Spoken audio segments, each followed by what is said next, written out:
আসসালামু আলাইকুম, সবাই কেমন আছেন? শুরু করলাম আজকের মোটো ব্লগ। এটা হচ্ছে রতনগঞ্জ ব্রিজ থেকে শুরু করলাম। এটা হচ্ছে রতনগঞ্জ ব্রিজ, বংশা নদীর উপরে।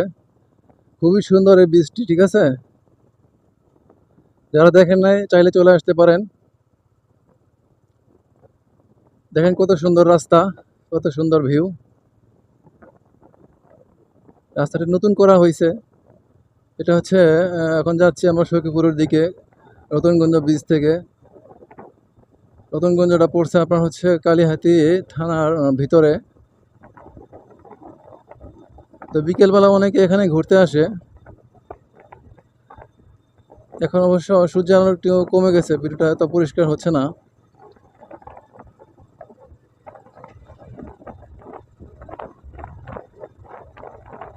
বাংলাদেশের যে এখন পরিস্থিতি, এমন অনেক রাস্তা আছে যেগুলো মানে কাঁচা।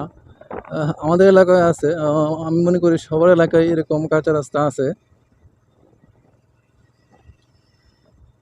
আসলে মোটর ব্লগ তো সবাই দেখে না।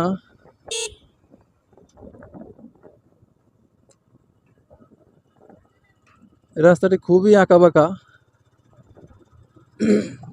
এগুলো হচ্ছে ঢালাই করা। বর্ষাকালে এই এলাকায় প্রচুর দর্শনার্থী চলে আসে। মানে এলাকাটা তখন খুবই সুন্দর দেখায়। এখন যেহেতু শীতকাল চলে আসছে,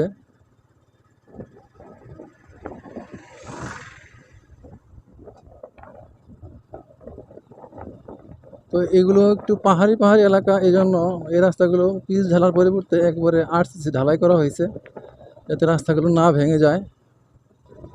বেশি জোরে টানতে পারতেছি না, কারণ আঁকাবাঁকা রাস্তা, তো গ্রামের রাস্তা, কখন গরু বাছুর ছাগল দৌড় মারে, দৌড় দিলে তখন বিপদ। আর বাইক চালানোর সময় কিংবা গাড়ি চালানোর সময় কখনোই মানে ছাগল কিংবা আহ, মানে বকনা বাছুর কখনো আহত কিংবা মারা যাবে না, কারণ এগুলো মারলে বিপদ আছে, কারণ অনেক টাকা জরিমানা হবে। দেখেন কত সুন্দর মাদ্রাসার ছেলেপেলেরা বসে আছে, দাঁড়ায় আছে।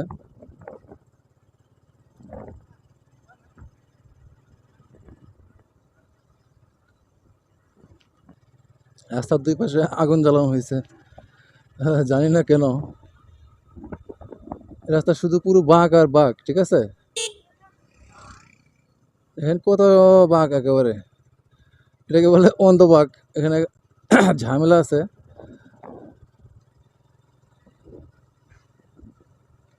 রাস্তার দুই পাশে দেখতে পাচ্ছেন অনেক কচুরিপানা। এখান থেকে পানি হয় বর্ষাকালে, মানে খুবই সুন্দর লাগে দেখতে। দেখেন হঠাৎ করে গাড়ি চলে আসে, যদি জোরে টান দেয় তাহলে বিপদ আছে। তো দুর্ঘটনা এড়াতে খুবই স্লোভাবে গাড়ি চালাবেন। তো আমি বেশি জোরে টানতে পারতেছি না, কারণ গ্রাম এলাকার রাস্তা তো। ডান পাশের অবস্থা, সিনারিটা দেখেন, মানে কত সুন্দর। যদি এখানে পানি থাকতো তাহলে চিন্তা করেন মানে কতটুকু সুন্দর লাগতো এই এলাকাটা।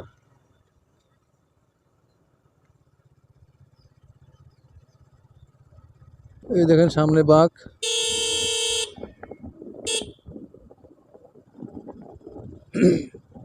বামে ডানে সব দিকে বাঁকা রাস্তা, ঠিক আছে?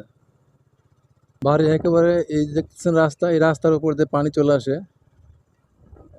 বর্ষাকালে।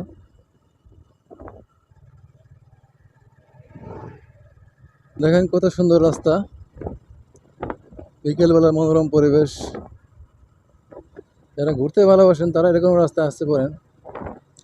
এটা হচ্ছে আমার এলাকা, মানে সখীপুর উপজেলা। আমি মনে করি বাংলাদেশের সব জায়গায় সুন্দর, মানে আপনার কাছে আপনার গ্রাম সুন্দর, আমার কাছে আমার গ্রাম সুন্দর, এটা সবার কাছেই।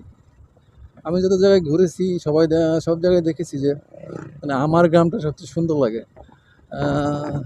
সো আমি মনে করবো আপনাদের কাছে মনে হয় এই ফিলটা আছে যে আপনার গ্রামটা আপনার কাছে সবচেয়ে সুন্দর। আমার সামনে আছে বহেরাতুল বিল, যেখানে অনেক অনেক মানুষ ঘুরতে আসে। এটা আপনি কল্পনাও করতে পারবেন না এই জায়গাটা কত সুন্দর হয়, ঠিক আছে? তো চলে আসছি বহেরাতুল ব্রিজে। এখানে থেমে দেখাচ্ছে আপনাদের কেমন দেখা যাচ্ছে ডানে বামে। তো যদি ভালো লাগে ভিডিও অবশ্যই লাইক করবেন, কমেন্ট করবেন, চ্যানেলটি সাবস্ক্রাইব করার অনুরোধ রইল। দেখেন এই বাম দিকে ভিউটা কেমন, তারপর দেখেন এই হচ্ছে বাম দিকে। তো ডান দিকে দেখেন ওই দেখা যাচ্ছে আপনার বহেরাতুল রেস্টুরেন্ট, যেটা পানির মধ্যে বানানো আছে। বর্ষাকালে ওখানে পাবেন। তো আজকের মতো এখানে বিদায় নিচ্ছি, সবাই ভালো থাকবেন, আল্লাহ হাফেজ। হাজির হবো আর একটি ভিডিও নিয়ে পরবর্তীতে।